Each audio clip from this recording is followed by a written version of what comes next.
Hello, hello. Welcome back to the podcast. I'm so glad you're here, as always.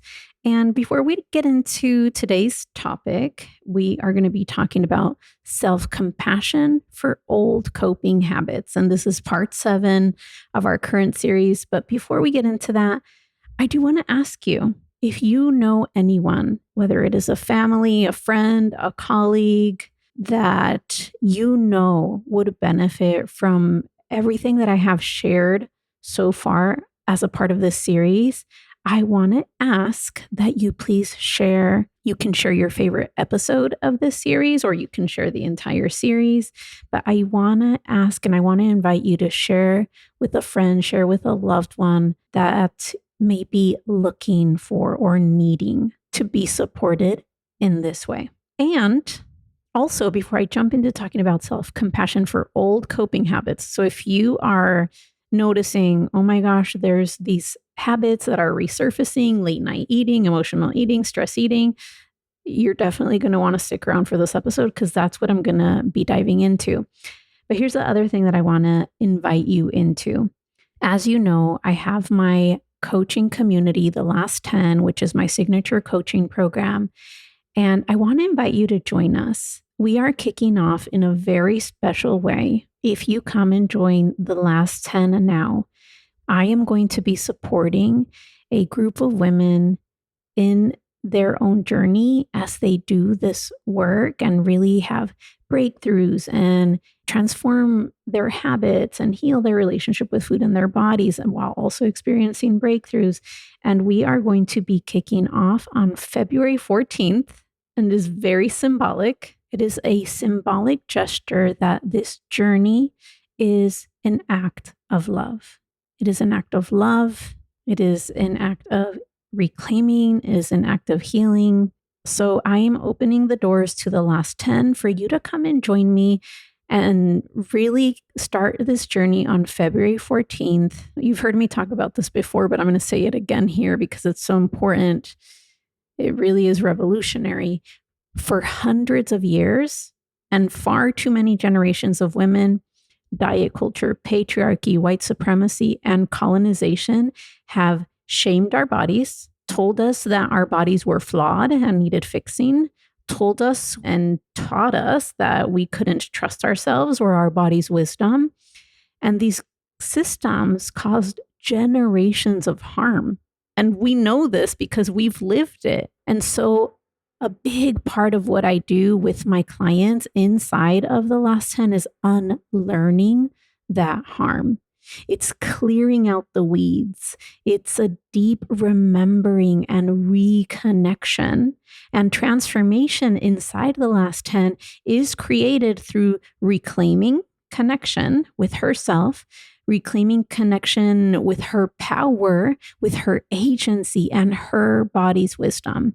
And so this is my invitation. If you want to lose weight, but you also want to heal your relationship with food, if you have a goal to lose weight, but you also want to heal your relationship with your body, if you know that you want to lose weight, but you refuse to do it in a way that replicates these systems that created the harm in the first place. That is what we do inside The Last 10. The Last 10 is a space for healing and results, because I know as women, we are no longer interested in results without the healing. And so in case that you're not so familiar, go to brendalomelli.com. You can check out the details for The Last 10. But as I mentioned, The Last 10 is my 6-month coaching journey designed to support your unique weight loss journey, your specific goals, while healing your relationship with food and with your body without dieting, without replicating these harmful systems, and actually an approach that is empowering. The Last 10 is an approach that blends advanced mindset work, nervous system support, emotional processing, somatic tools, really is designed for empowerment so that results are created with healing, not at its expense. And so if you've been listening to this series and feeling a desire for deeper support, feeling a desire to be supported in your journey during this time and now this year, I want to invite you to come and join us, come and kick off your journey on February 14th with me inside our brilliant TL10 community and be supported in a way that you've never experienced before. Okay, without further ado, let's talk about self-compassion for old coping habits. Today, I'm going to be talking about self-compassion and what happens when old coping habits show up, especially we're talking emotional eating, we're talking eating to take the edge off, we're talking late night eating in a way that feels like it's a break. It's the reward that you are able to give yourself because things are feeling heavy or too much or overwhelming. And by the way, everything that I'm sharing here today can apply and you can utilize and take advantage of this for yourself, whether or not you have a weight loss goal. So this can be for you, even if you don't have a specific goal to lose weight, but you notice when you're doing more stress eating or when you are doing more late night eating and you don't want to, everything that I'm going to be sharing is going to be so incredibly helpful. And for those of you listening where weight loss is one of your goals and you know that it is directly correlated to your behaviors around food or with food, everything that I'm going to be unpacking today is also going to be incredibly helpful. Because here's the truth. Here's what I want to start us off with.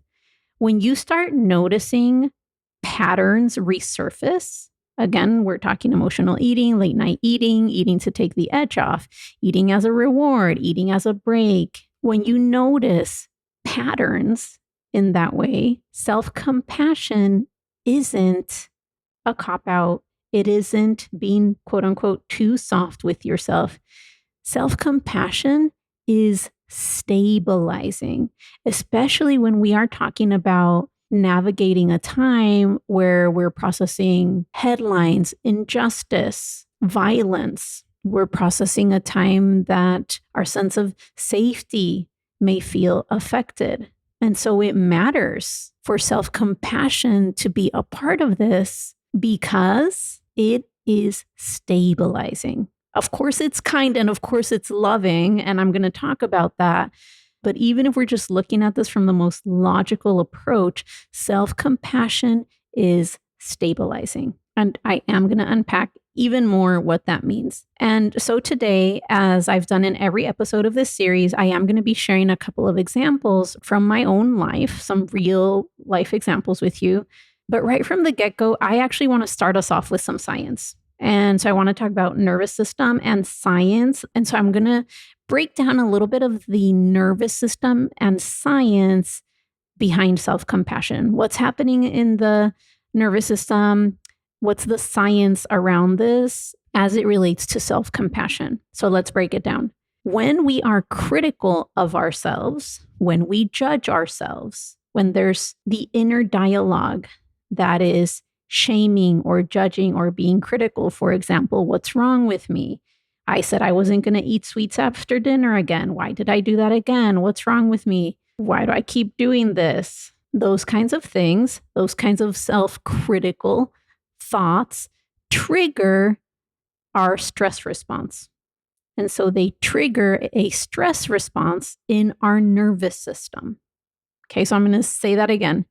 When we are critical of ourselves, when we judge ourselves, when we are having a self-critical thought, a thought that is judging or shaming or criticizing, that activates the stress response in our nervous system.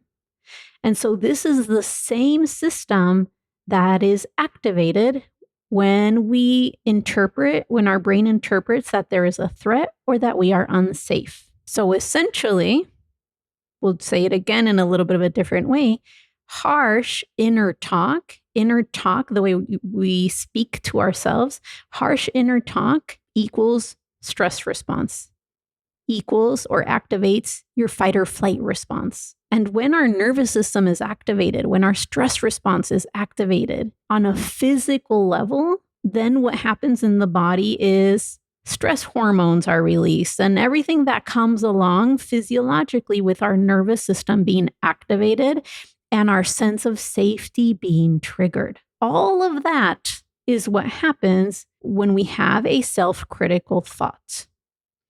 And I really wanted to unpack that in detail because the more that we understand something, the more that we can be empowered in understanding our own bodies, understanding your own nervous system and how things work, what happens, etc. And then also empowered to what I want to do about it, or how do I want to now approach this now that I deeply understand what's actually happening, when instead of having self-compassion, I'm criticizing myself because I'm snacking at night, or because I am noticing that I've been stress eating a lot this week, for example. Now, in contrast, self-compassion activates our calming responses in our body. Self-compassion activates the calming responses in our body, in our nervous system. And just like with the stress response, when self-compassion activates the calming responses in our body, this shows up physiologically. In other words, kindness towards yourself, compassion towards yourself, understanding towards yourself and your behavior or any habit you're observing, etc., actually increases our sense of safety, our experience of emotional safety, increases our emotional regulation, reduces stress activity, and literally on a hormonal level, on a physical level in our body, literally calms your body, calms your nervous system. Another way to say this, self-compassion is regulating, which is why I said earlier as well, self-compassion is stabilizing, meaning instead of triggering a fight or flight response, it's actually regulating, it's actually calming, it is stabilizing. So science shows that self-compassion supports problem solving, supports adaptive emotional responses and resilience, whereas self-criticism increases tension, stress. And when I say stress, we're talking both on an emotional level, but also in the body's physiological response, and doesn't facilitate our best, most creative, calm, clear thinking. All of that to say, notice how we're really unpacking this. I'm really selling this because it's so important to understand the difference and to really understand that when there's habits that you want to change, when you are noticing certain patterns or cycles or behaviors and you want to change them, most of us, the default is to judge ourselves, be hard on ourselves, be critical of ourselves. And yet, that is not the most supportive. That is not the most effective. And so, here's the last thing I'll say on this, and then I'm going to share some examples. Self-criticism and critical thoughts kick our nervous system into stress mode, whereas self-compassion grounds us so that we can actually feel and think and respond intentionally, even in moments where we are navigating, processing so much, right? So much of what's happening in the world, news, headlines, whatever personal experiences that you are navigating. And so now let me share a couple of examples. The first example I want to share is actually from earlier in my own journey. This was before I became a life coach. This was before I became certified in coaching and studied so much of this. During this time, so this was well over, probably we're talking 15-ish years ago, maybe 13 or so. At this time, I was living in Northern California. I was actually living in Stockton doing a travel assignment as an occupational therapist. And my sister at the time lived in San Francisco. And so it wasn't a long drive. And we were both single, no kids, not married. This is my sister that's 2 years younger than me. What we were doing is literally every weekend, almost every weekend. And I was living up there for around 6 months or so. On Fridays, I would drive up from Stockton to San Francisco to visit my sister. And every week, I told myself during the week that I wasn't going to overeat or overdrink when I was with her. And then I would. I would overeat the entire weekend, starting from Friday night. And like I said, I was living up there for about 6 months. And initially, for the first month or so, what was happening is, especially after that Friday night, because that first Friday night, I remember we would go to the nearest by little corner shop. I'd get a bottle of whatever I was drinking that night. She would get a bottle of whatever she was drinking that night. We would go pick up some food. And what was happening in that first month is that I would really beat myself up. So I remember I would beat myself up, right? That internal dialogue, that inner critic, that really harsh self-criticism. I remember waking up on Saturday mornings and it was just a barrage in my mind. Just, what's wrong with you? What's wrong with you? What's wrong with you? What's wrong with you? Just self-criticism, self-criticism, self-criticism, self-criticism. And I felt shame and frustration and embarrassment. And not surprisingly, I would continue to overeat on Saturday. And I was spending the entire weekend with her. I would continue to overeat on Saturday and I would continue to overeat on Sunday. It would shift into very much this kind of like effort. And there was a lot of self-criticism happening. There was a lot of self-judgment happening. And there's a lot of feeling defective and inadequate and like, what's wrong with me? And so about a month or two into that pattern, I made a really game-changing decision. And I remember where I was when I made this decision. I had gone on a walk on my own. So somewhere in San Francisco, I was on a walk on my own and I decided to change my inner dialogue. I literally decided, you know what, no matter what I have eaten, no matter how much I had eaten on that Friday night, I was going to be kind to myself. I made that decision and I almost like made that agreement. No, you know what, moving forward, no matter what I eat on a Friday, no matter how much I eat on a Friday night, I'm going to be kind to myself. And that is what I did. I would take deep breaths on a Saturday morning when I woke up after having overeaten and just eaten too much on a Friday. But because I had decided I would wake up, I would take deep breaths because I decided I'm going to be kind to myself. And I would really take some deep breaths until I would feel peace. And I almost treated this like an experiment. Like, you know what? Okay, I'm being critical of myself literally isn't working. It's actually feeling like it's making things worse. And in hindsight, yeah, it very much was. That's why I'm unpacking this with you today. And I was treating it almost like an experiment. Okay, you know what? I want to see what happens if I am kind to myself and if I'm feeling at peace. And so that's what I did. And it became so clear to me. There was an immediate change that once I made this decision to be kind to myself on Saturday morning, no matter what I had eaten on Friday night, no matter how much I had eaten on Friday night, that I was going to be kind to myself and feel peace and take some deep breaths as needed and enjoy the breeze, the sunlight and the beautiful weather and just that I was going to be kind to myself and be patient with myself and offer myself compassion and love and understanding no matter what I had eaten on Friday night. This blew my mind and it was completely game changing. What I experienced is that then on Saturdays, I really started to be able to feel peace and peaceful. And then, of course, also my decisions around meal times felt more peaceful. And so then I wasn't overeating.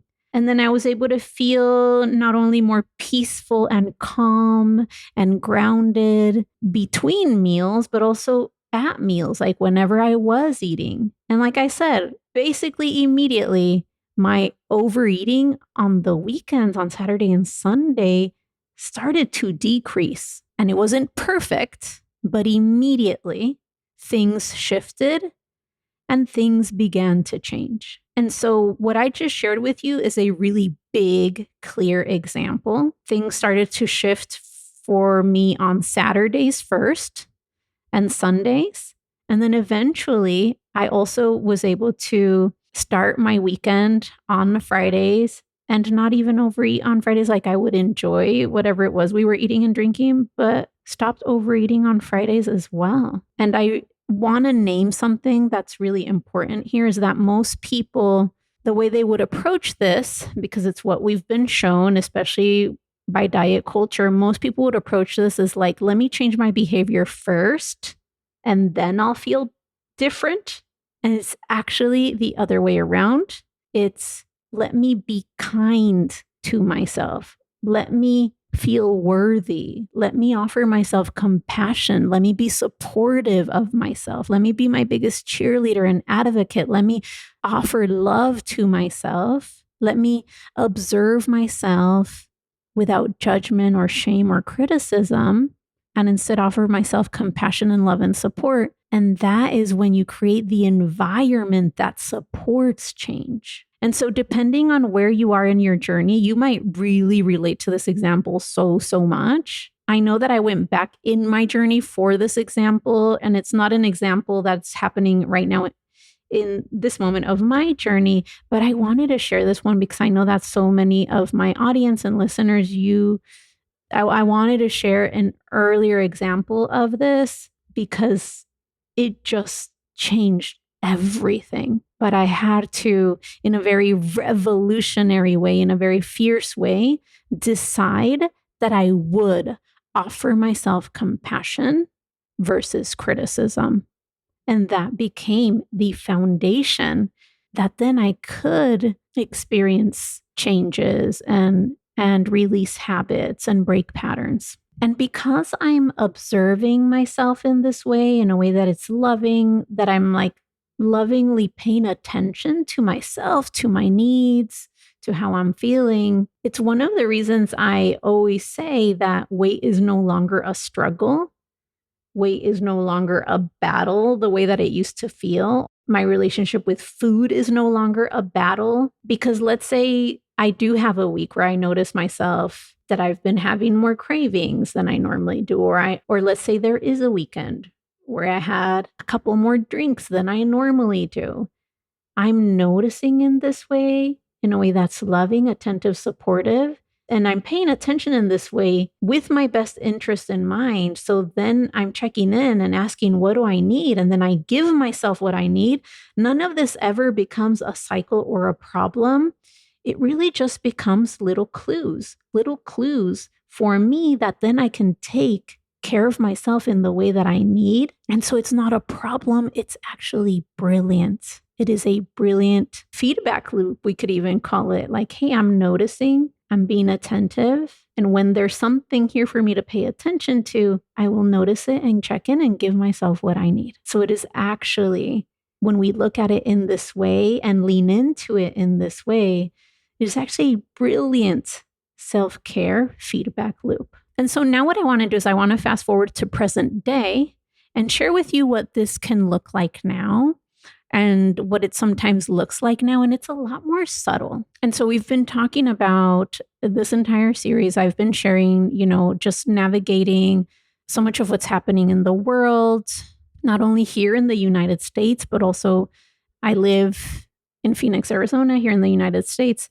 So of course, what is happening here is very present for me, but also, for example, so much of what we're seeing, so much of the loss of life and abuse of human life that is coming, that we're seeing in Gaza and Sudan and so many other places in the world. I mean, the list could go on. So many instances and examples of human rights abuses that we're processing and so much more. I can't even get started with a list because inevitably I would leave out so many things because there's too much. But just to name a couple of things that I know are present on so many of our minds and hearts. And so there's a lot that we're processing as a collective.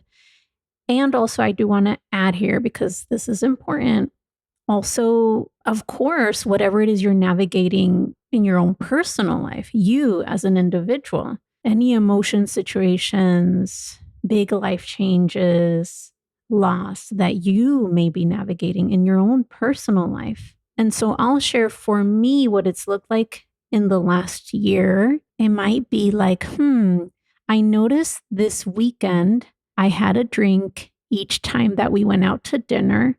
And I don't normally do that. I normally will have one drink on a weekend, from going out to dinner.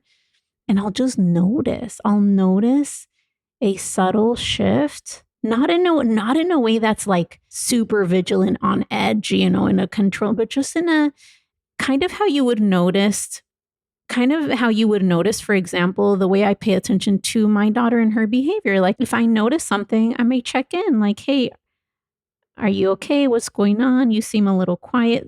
In that way, I want to share that to describe it's like a loving attentiveness of yourself. In the same way that I think of like the same way that I observe and notice my daughter because I care for her. I'm here to take care of her and support her. That's what I want to name and describe here for you. It's not like a hypercritical, like, hey, you did this. You shouldn't be doing that. It's not like that at all. It's more like, I noticed that this weekend I had a drink each time we went out, and I don't normally do that. And I would just notice, like a loving noticing, and then also checking in.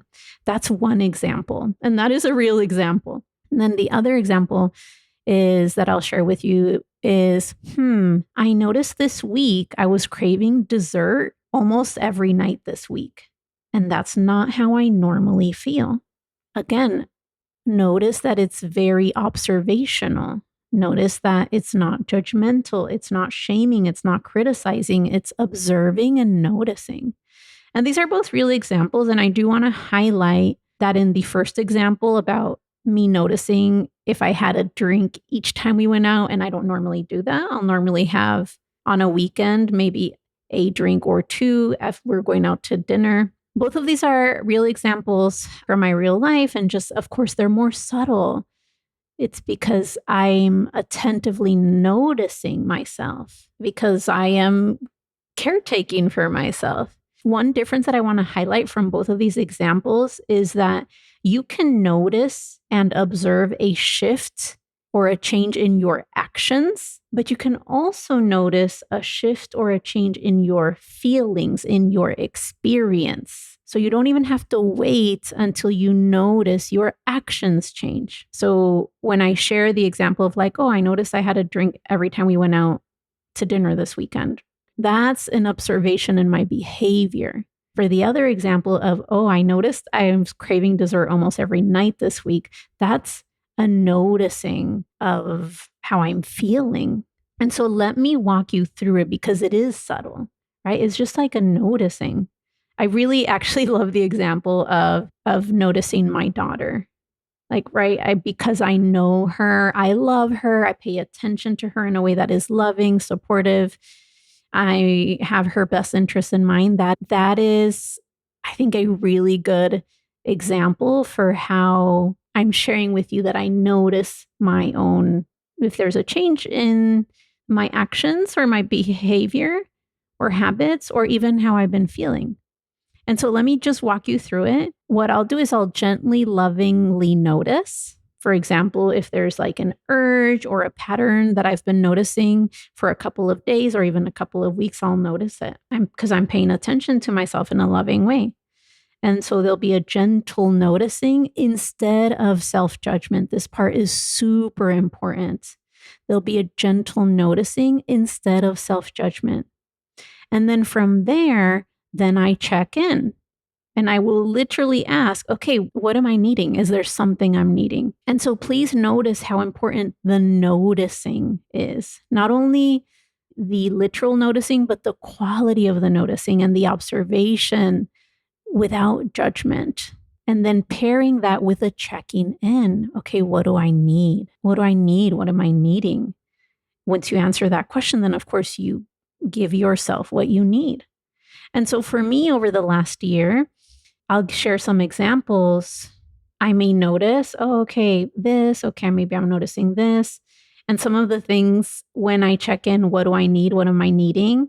Some of the things has been like, you know what? I need an outlet for all of the emotions I've been processing. Or, you know what? I need to diversify and have more sources of comfort or more sources of pleasure because holy shit, there is a lot of heaviness. And so it's feeling heavy, heavy, heavy. And so then diversifying, how can I give myself more comfort in my day to day? How can I give myself pleasure in my day to day?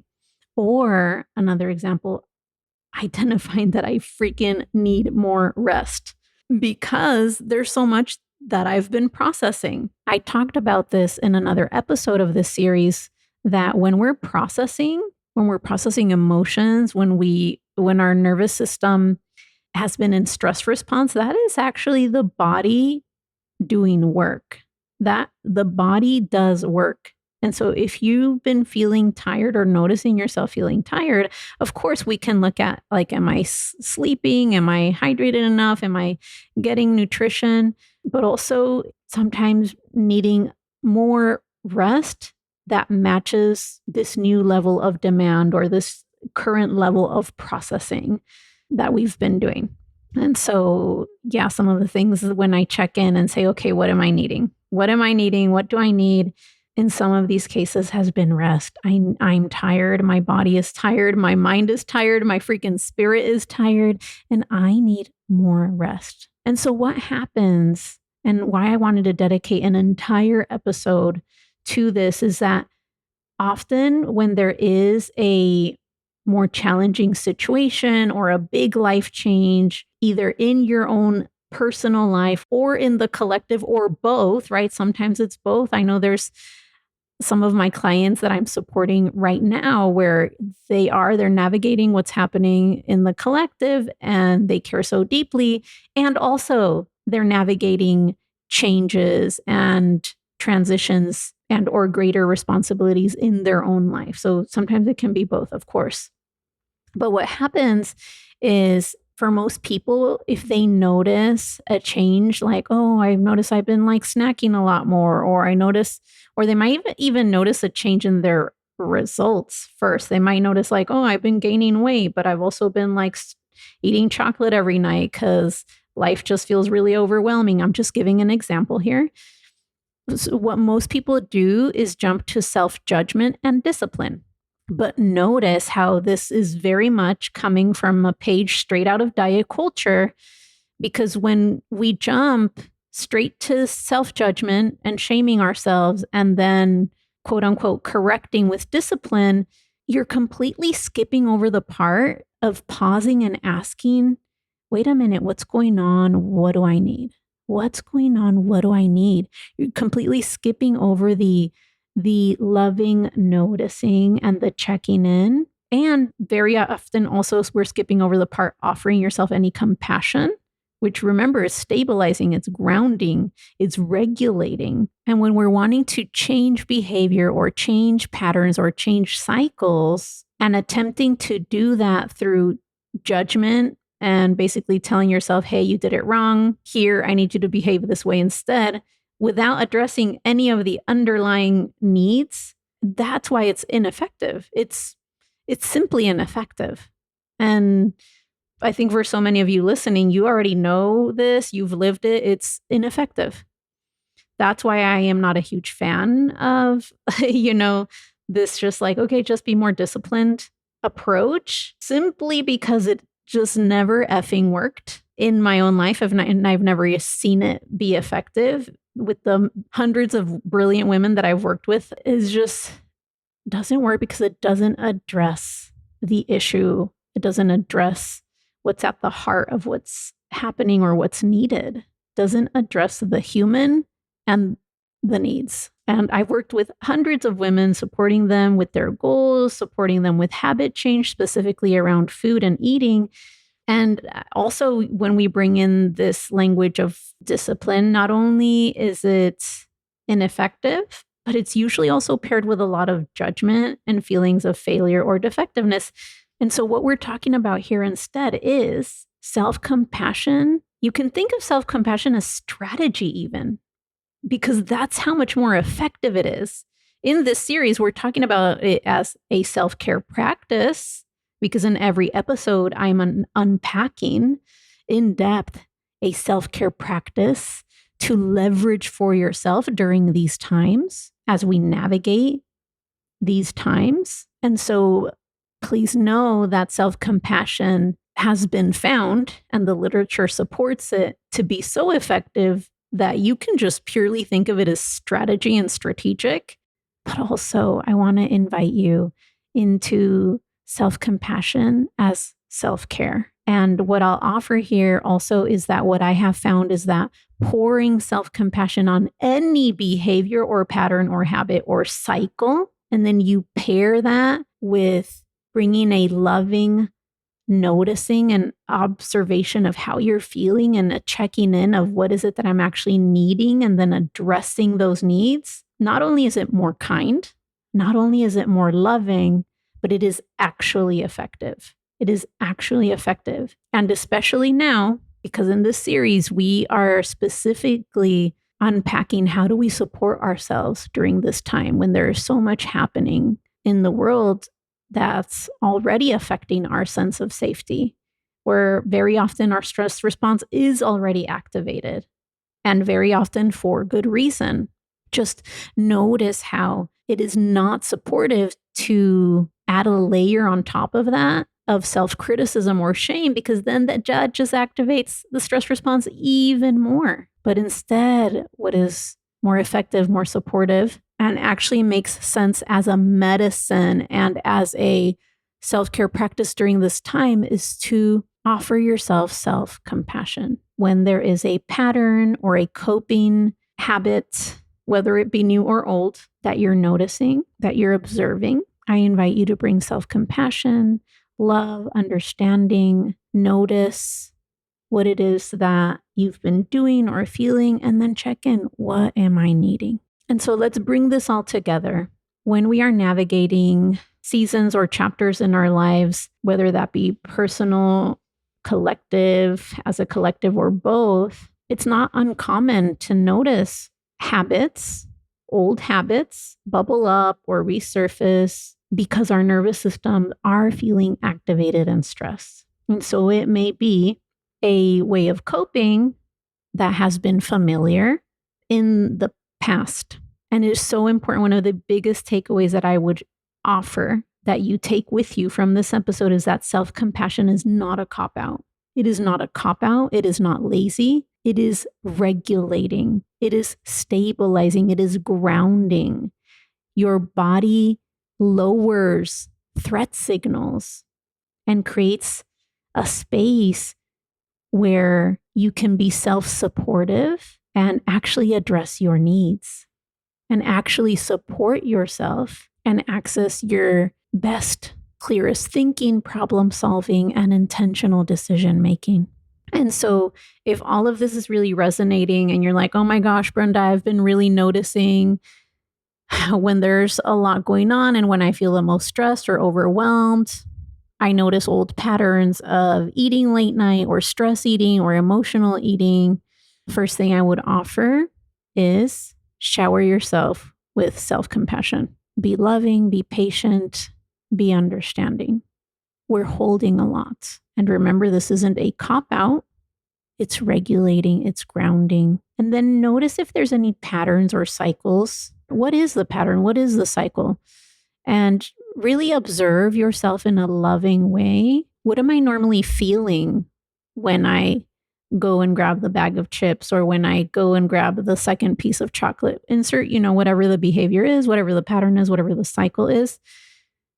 Observe it. What am I usually feeling? What am I usually thinking? What's going on for me when I do X, Y, Z? And you notice and you observe without judgment, with your best intentions in mind. Like, you are here to support yourself, to understand yourself. Allow yourself to notice whatever needs to be noticed, to observe whatever needs to be observed and understood. And then ask yourself, what am I actually needing? And if you start to notice like a shamey voice, like shaming yourself, judging yourself, criticizing yourself, One of the strategies you can also use is to imagine how you would speak to your best friend or a child or someone that you love. Because what you want to do is use when you speak to yourself, when you notice your patterns, cycles, behaviors, etc., do it in a way that is loving, supportive, understanding versus shaming. And so just a couple of takeaways here, most important takeaways, I would say, as we wrap up this episode, part 7 of this series, really remembering and remind yourself as much as needed is that compassion towards yourself, self-compassion, supports emotional regulation, which then makes it easier to respond intentionally. I mean, this applies in general, but also this applies to at meals, whenever you're making decisions around food, etc. So self-compassion improves emotional regulation, which then makes it easier to respond intentionally versus feeling reactive in your decision-making, stress loops, and stress response. And so, as I've said in every episode of this series, please bring your discernment to everything that I've shared. Take what supports you, leave the rest, and please, of course, always center your own experience. And one last thing that I will leave you with is that self-compassion is a practice. It is a practice and it does not require perfection.